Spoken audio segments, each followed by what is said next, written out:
রোহিঙ্গা আশ্রয় শিবির পরিদর্শনে কক্সবাজারের পথে জাতিসংঘ মহাসচিব। বাংলাদেশে চলমান সংস্কার এবং রূপান্তরে পাশে থাকার আশ্বাস।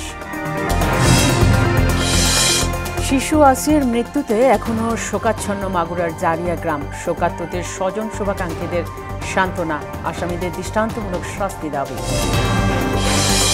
শতভাগ অনলাইন পদ্ধতিতে ঈদের ট্রেনের আগাম টিকিট বিক্রি শুরু। 20 মার্চ পর্যন্ত মিলবে 33,000 আসন। কালোবাজারি বন্ধে নানা উদ্যোগ। এবং বাজারে সয়াবিনের স্বস্তি ফিরলেও নতুন অস্বস্তি এলাচি। অপরিবর্তিত চাল, ডাল, মাছ, মাংসের দর, নানা অজুহাতে এখনও আকাশ ছোঁয়া লেবুর দাম।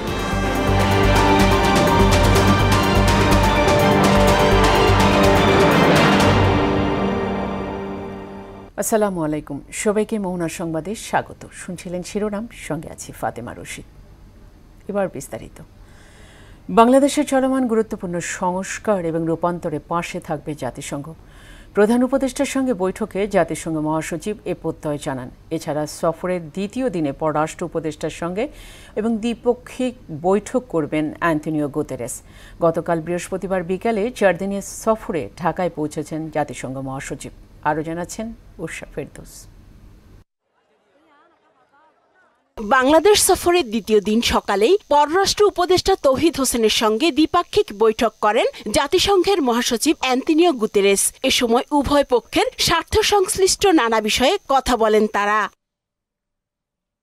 পরে অন্তর্বর্তী সরকারের প্রধান উপদেষ্টা ডক্টর মোহাম্মদ ইউনূসের সঙ্গে সাক্ষাৎ করেন গুতেরেস। শুক্রবার সকালে প্রধান উপদেষ্টা তেজগাঁও কার্যালয়ে তারা এ বৈঠক করেন। এ সময় বাংলাদেশের চলমান গুরুত্বপূর্ণ সংস্কার ও রূপান্তরে পাশে থাকার আশ্বাস দেন জাতিসংঘ মহাসচিব।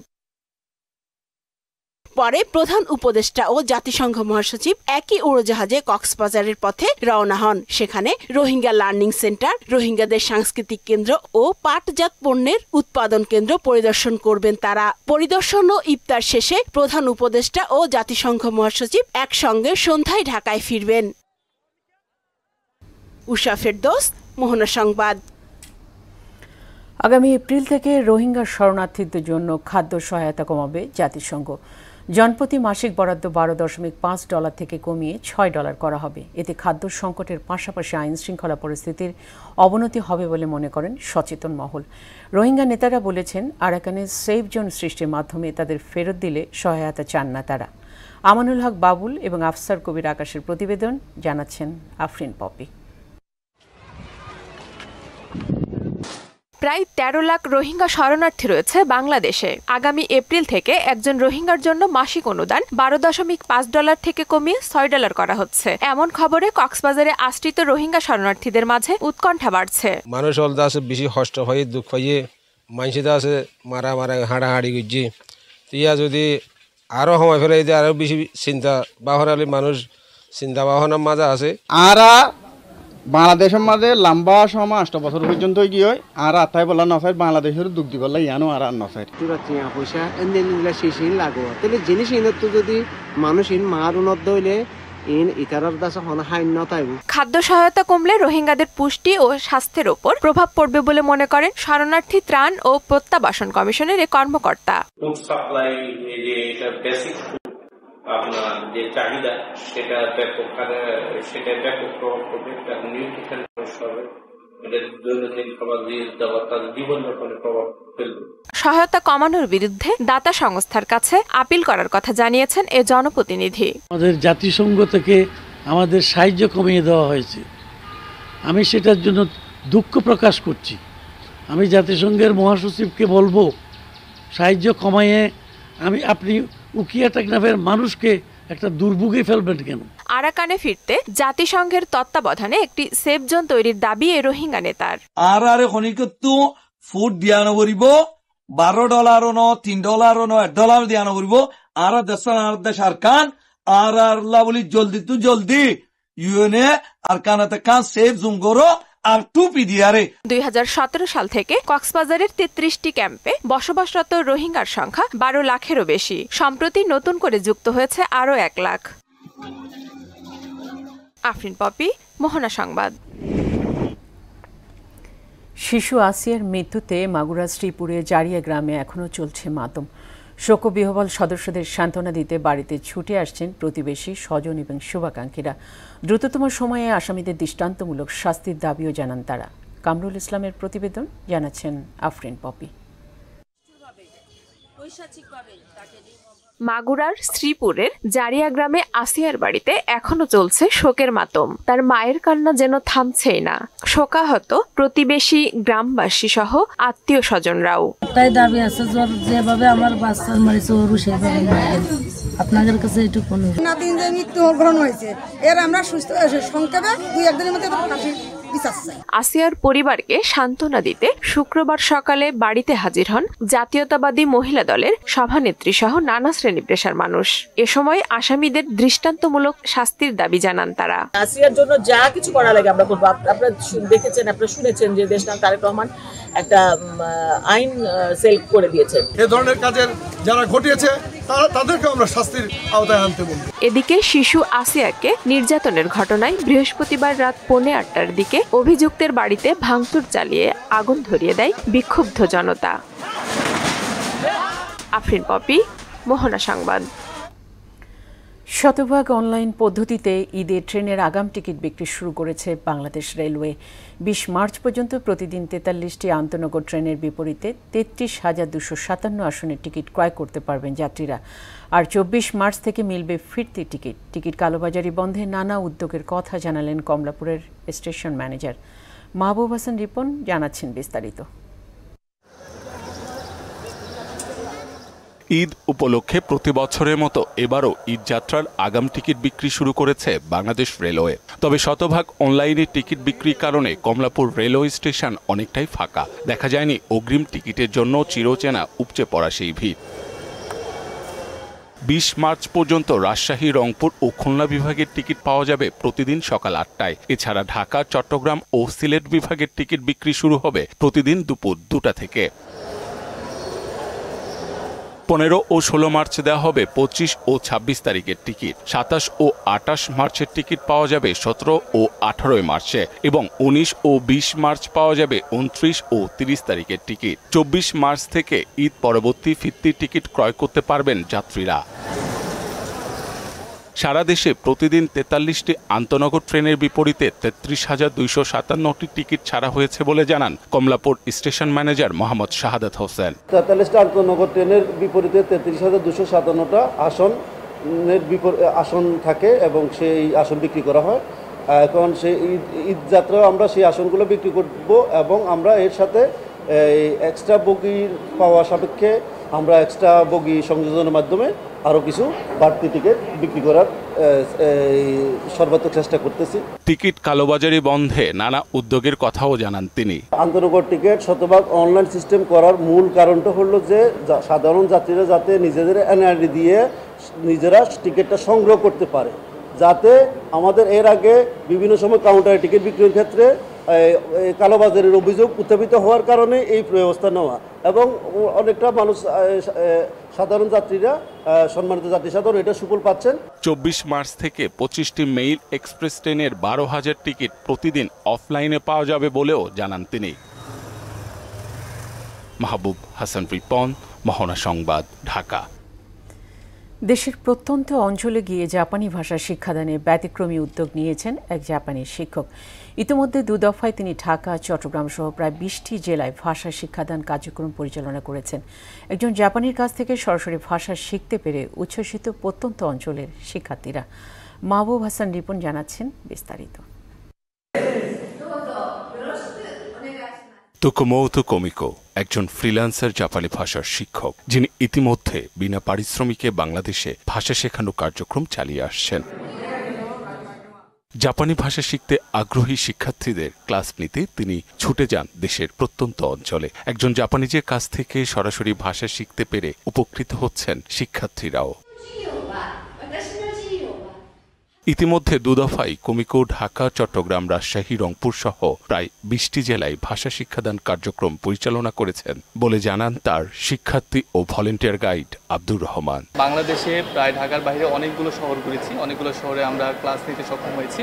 এর মধ্যে হচ্ছে গিয়ে আমরা রংপুরে গিয়েছিলাম, রংপুর, নীলফামারী, চট্টগ্রাম, গাইবান্ধা, রাজশাহী, যশোর, কুষ্টিয়া, ঝিনাইদহ সহকারে আমরা প্রায় বাংলাদেশের বাইরে, ঢাকার বাইরে 18টা শহর আমরা ক্লাস নিতে সক্ষম হয়েছে। বাংলাদেশকে বেছে নেওয়ার প্রসঙ্গে দেশের মানুষের সদয় আন্তরিকতার প্রশংসা করে কোমিকো জানান, এ দেশের মানুষগুলো আন্তরিক ও সদয়। এখন পর্যন্ত আমি অনলাইনে 2000 বাংলাদেশি ছাত্রছাত্রীকে জাপানি ভাষা শিখিয়েছি। ওদের আগ্রহ বাংলাদেশের প্রত্যন্ত অঞ্চলে গিয়ে ভাষা শিক্ষাদান চালিয়ে যেতে আমাকে উৎসাহিত করেছে। দীর্ঘদিন টেলিভিশন এবং রেডিওর নিউজ উপস্থাপক হিসেবে কাজ করা এই ভাষা শিক্ষক জানালেন তার ব্যতিক্রমী উদ্যোগের কারণ। আমার রেডিও টেলিভিশনে কাজ করার দীর্ঘদিনের অভিজ্ঞতাগুলি কাজে লাগিয়ে সঠিক জাপানি উচ্চারণ এবং সুন্দর ভাষা বিশ্বের ছাত্রদের শেখাতে আমি স্বেচ্ছাসেবক হিসেবে ক্লাস পরিচালনা করছি। আমার ক্লাস সম্পূর্ণ ফ্রি, যেখানে অসচ্ছল শিক্ষার্থীরা উপকৃত হবে। জাপানি ভাষা সারা বিশ্বে ছড়িয়ে দিতে পারার আনন্দে উচ্ছ্বসিত কোমিকো কৃতজ্ঞতা জানালেন তার শিক্ষার্থী আব্দুর রহমানের প্রতিও। আব্দুর রহমান আমার ছাত্র, তার প্রতি বিশেষ কৃতজ্ঞতা। গাইড হিসেবে সে আমাকে সহযোগিতা না করলে আমি কখনো এতগুলো স্কুলে যেতে পারতাম না। বাংলাদেশি শিক্ষার্থীদের নিয়ে দারুণ আশাবাদী এই শিক্ষক জানান, এটা শুধু শিক্ষাদানের বিষয় নয়, এই অভিজ্ঞতা তাদের জীবনকে নতুন দিগন্তের সূচনা করবে। মাহবুব হাসান, রিপন, মোহনা সংবাদ, ঢাকা। বোতলজাত সয়াবিন তেল বাজারে আসতে শুরু করায় স্বস্তি ফিরেছে ক্রেতাদের মাঝে, তবে অস্বাভাবিকভাবে বেড়ে গেছে এলাচির দাম। আর সরবরাহ কম থাকায় এখনও লেবুর হালি বিক্রি হচ্ছে 100 টাকায়। চিকন চালের দাম কেজিতে কয়েক টাকা বাড়লেও অপরিবর্তিত আছে অন্যগুলো। সব মিলে বেশিরভাগ পণ্যের দাম সহনীয় থাকায় সন্তুষ্ট ক্রেতা বিক্রেতারা। এমআর আসাদের রিপোর্ট। রমজানের শুরুতে ক্রেতা বিক্রেতার উৎকণ্ঠা ছিল সয়াবিন তেলের সরবরাহ নিয়ে। অবশেষে কেটেছে এ সংকট। বাজারে এখন পর্যাপ্ত পরিমাণে মিলছে বোতলজাত সয়াবিন তেল, তবে কোনো কারণ ছাড়াই প্রায় দ্বিগুণ বেড়ে গেছে এলাচির দাম, আর অনেকটা অপরিবর্তিত চালের বাজার।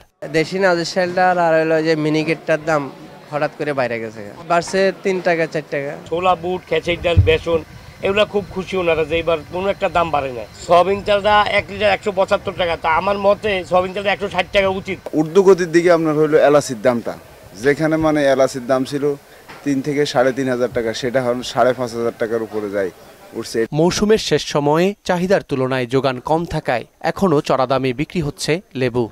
সবজির দামটা পানির দাম হয়ে গেছে, বুঝছেন, আর লেবুর দামটা এখন বর্তমান অনেক চড়া। লেবু হইলো ছোটটা হইলো 15 টাকা পিস, আর ওটা হইলো 25 টাকা পিস। সরবরাহ কমের কথা জানালেন গরু মাংসের দোকানিরাও। এদিকে সরবরাহ স্বাভাবিক থাকলেও 1200 টাকার নিচে মিলছে না খাসির মাংস। সরবরাহ ও উৎপাদন মিলিয়ে স্থিতিশীল আছে মাছ ও ব্রয়লার মুরগির বাজার। খাসি মাংস যেটা অরিজিনাল যে জবা করে দেব ওটা হলো আপনার 1200 টাকা করে, আর বকরি মাংস চাইলে সেটা দেওয়া যাবে আপনার 1100 টাকা। মাথা হলো আপনার 300, কলিজা হলো 400। বেচাকেনা খুব ভালো আছে, আমরা 750 টাকা বেচে। গ্রামে গরু নাই, আর গাবতলি দাইলে গরুর দাম কম। আমরা যত ঢাকা শহরে যত ব্যবসা করি সব তো গাবতলি হাটেই গরু কিনে, ওখানে গরু কম দেয়, মানুষ হুড়াহুড়ি করে গরু আনে, আর এখানে নাই না ধরা খায়। ডিম এখন 120 টাকা ডর্জন, তো সেইটা আগে 40 টাকা 60 টাকা 70 টাকা ছিল। এই সিন্ডিকেট কখনো বিগত 17 বছর আমরা ভাঙতে পারিনি, আজকে সেই সুফল পেতে শুরু করছি। তবে সামগ্রিক বিবেচনায় এবারের রমজানে নিত্যপণ্যের বাজার অনেকটা স্থিতিশীল বলে মনে করছেন ক্রেতা বিক্রেতারা। এমআর আসাদ, মোহনা সংবাদ, ঢাকা। বিভিন্ন দাবিতে গাজীপুরের তেলিপাড়া এলাকার একটি সোয়েটার কারখানায় শ্রমিক অসন্তোষ দেখা দিয়েছে। এর জেরে শ্রমিকরা ঢাকা ময়মনসিংহ মহাসড়ক অবরোধ করে বিক্ষোভ করে। তারা সকাল 10টা থেকে আন্দোলনে নামেন শ্রমিকরা। এদিকে অবরোধের কারণে মহাসড়কের উভয় পাশে দীর্ঘ যানজটের সৃষ্টি হয়েছে। পরিস্থিতি নিয়ন্ত্রণে আনতে আইনশৃঙ্খলা বাহিনীর সদস্যরা ঘটনাস্থলে কাজ করছে।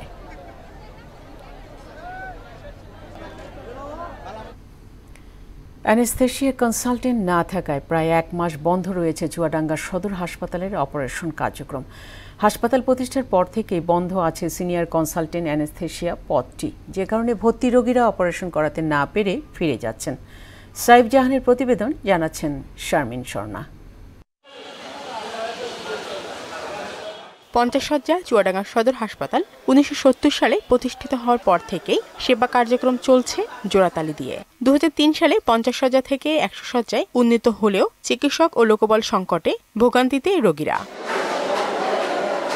সম্প্রতি হাসপাতালের অ্যানেস্থেশিয়া বিভাগের ডাক্তার বদলির পর এখনও পদটি শূন্য, তাই এরপর থেকে অপারেশন কার্যক্রম বন্ধ আছে। অ্যানেস্থেশিয়া ডাক্তার না থাকার কারণে রোগীরা অনেক দুর্ভোগে আছে, বাইরে ডাক্তার দেখাতে সম্মুখীন হচ্ছে এবং অপারেশনও বাইরে করাতে হচ্ছে, আমরা হয়রানিরও শিকার হচ্ছি। সদর হাসপাতালে অপারেশন না হয় ভোগান্তি বেড়েছে বলে জানান চিকিৎসক, রোগী ও স্বজনরা। আমাদের রুটিন সার্জিক্যাল এবং এমার্জেন্সি সার্জিক্যাল স্বাস্থ্যসেবা থেকে আমাদের জনগণ বঞ্চিত হচ্ছে। খুব জরুরি ভিত্তিতে অ্যানেস্থেশিয়া ডাক্তার দেওয়ার জন্য দাবি জানাচ্ছি। আজ 1-1.5 মাস অপারেশন বন্ধ।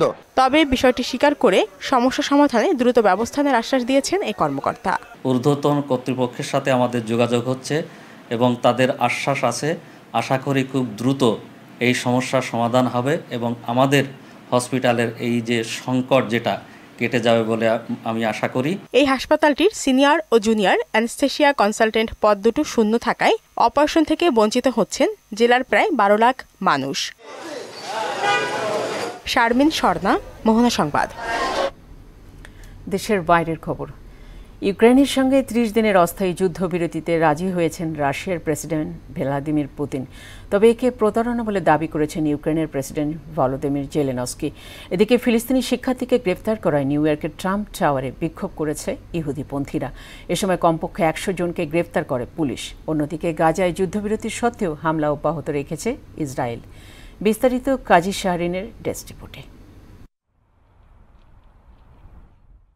ইউক্রেনের সঙ্গে অস্থায়ী যুদ্ধবিরতিতে সম্মতি দিয়েছেন রাশিয়ার প্রেসিডেন্ট ভ্লাদিমির পুতিন। বৃহস্পতিবার এক সংবাদ সম্মেলনে কথা জানান তিনি। বলেন, ইউক্রেনের যুদ্ধবিরতি নিয়ে যুক্তরাষ্ট্রের প্রস্তাবে রাশিয়া সম্মত, তবে তার আগে সংঘাতের সমাধান জরুরি বলেও জানান তিনি। এছাড়া যুদ্ধবিরতি নিয়ে রাশিয়ার সঙ্গে বিস্তারিত আলাপ করার জন্য যুক্তরাষ্ট্রকে ইঙ্গিতও দিয়েছেন পুতিন। এর আগে সৌদিতে যুক্তরাষ্ট্রের দেয়া 30 দিনের অস্থায়ী যুদ্ধবিরতি প্রস্তাবে রাজি হয় ইউক্রেন। পুতিনের এ মনোভাবকে প্রতারণা বলে দাবি করেছেন ইউক্রেনের প্রেসিডেন্ট ভলোদিমির জেলেনস্কি। শান্তি চুক্তি জোরদার করার জন্য রাশিয়ার ওপর আরও নিষেধাজ্ঞা আরোপের আহ্বান জানান তিনি। এদিকে ফিলিস্তিনি শিক্ষার্থী মাহমুদ খলিলকে গ্রেফতারের নিন্দা ও তার মুক্তির দাবিতে নিউ ইয়র্কের বিক্ষোভ করেছে ইহুদি সংগঠন জুইশ ভয়েস ফর পিস। এ সময় সেখান থেকে কমপক্ষে 100 জনকে গ্রেফতার করে পুলিশ। বৃহস্পতিবার ম্যানহাটনের ট্রাম্প টাওয়ারে এ বিক্ষোভ কর্মসূচি পালন করা হয়। গাজায় ইসরায়েলি বর্বরতার বিরুদ্ধে নিউ ইয়র্কের কলম্বিয়া বিশ্ববিদ্যালয় ফিলিস্তিনিপন্থী বিক্ষোভের অভিযোগে শনিবার গ্রেফতার করা হয় মাহমুদ খলিলকে। অন্যদিকে গাজায় যুদ্ধবিরতি চলা সত্ত্বেও হামলা অব্যাহত রেখেছে ইসরায়েল। হামলায় 2 শিশু নিহত হয়। কাজী শাহরিন, মোহনা সংবাদ। খেলার খবর। ফুটবল। কনকাকাফ চ্যাম্পিয়ন্স কাপের রাউন্ড অফ 16-এর দ্বিতীয় লেগে ক্যাভালিয়ারকে 2-0 গোলে হারিয়েছে ইন্টার মায়ামি। 2 লেগ মিলিয়ে মোট 4-0 গোলে জয়ের কোয়ার্টার ফাইনালে উঠল হেরনরা। 3 ম্যাচ পর জ্যামাইকায় এই ম্যাচে মায়ামির জার্সিতে ফিরেছেন লিওনেল মেসি। প্রথমার্ধে তাদেও আয়ান দিয়ে ক্যাভালিয়ারের ডি বক্সে ফাউলের শিকার হলে পেনাল্টির বাঁশি বাজান রেফারি। স্পট কিক থেকে প্রথম পেনাল্টি করেন লুইস সুয়ারেজ। দ্বিতীয়ার্ধে বদলি হিসাবে নামেন এলেন টেন। গোল করেন ইনজুরি টাইমে। সান্তিয়াগো মোরালেসের পাসে বল পেয়ে জালে জড়িয়ে ফেলেন লিওনেল মেসি। ক্রোয়েশিয়ার বিপক্ষে উয়েফা নেশনস লিগের কোয়ার্টার ফাইনালের 2 লেগ ম্যাচের জন্য দল ঘোষণা করেছে ফ্রান্স।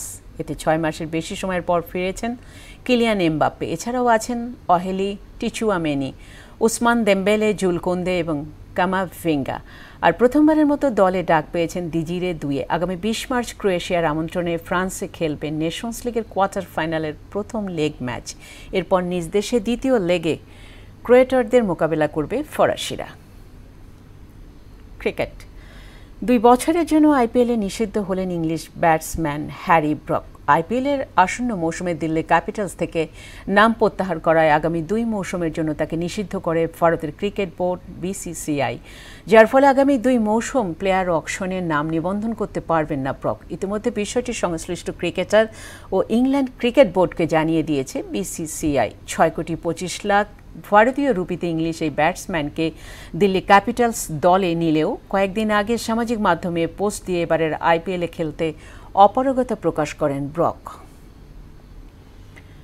হাঁটুর চোটে আগামী 4 মাসের জন্য মাঠের বাইরে থাকবেন English pacer Mark Wood. Champions ট্রফিতে হাঁটুতে চোট পাওয়ার পর দেশে ফিরে স্ক্যান করা হয়। সেখানে তার লিগামেন্টের মেডিয়াল ক্ষতিগ্রস্ত হওয়াটা ধরা পড়ে, যা সেরে উঠতে কমপক্ষে 120 দিন লাগতে পারে। ইতিমধ্যে উডের হাঁটুতে অস্ত্রোপচারও করা হয়। এক বিবৃতি দিয়ে ইংল্যান্ড এবং ওয়েলস ক্রিকেট বোর্ড মার্ক উডের 4 মাসের জন্য মাঠের বাইরে থাকার বিষয়টি নিশ্চিত করে। শেষ করব মোহনার সংবাদ যাওয়ার আগে শিরোনামগুলো।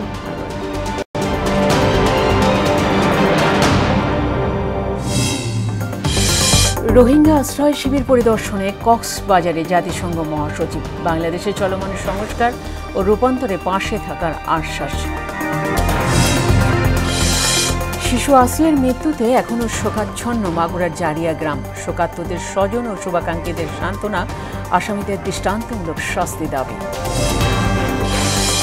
শতভাগ অনলাইনে পদ্ধতিতে ঈদের ট্রেনের আগাম টিকিট বিক্রি শুরু।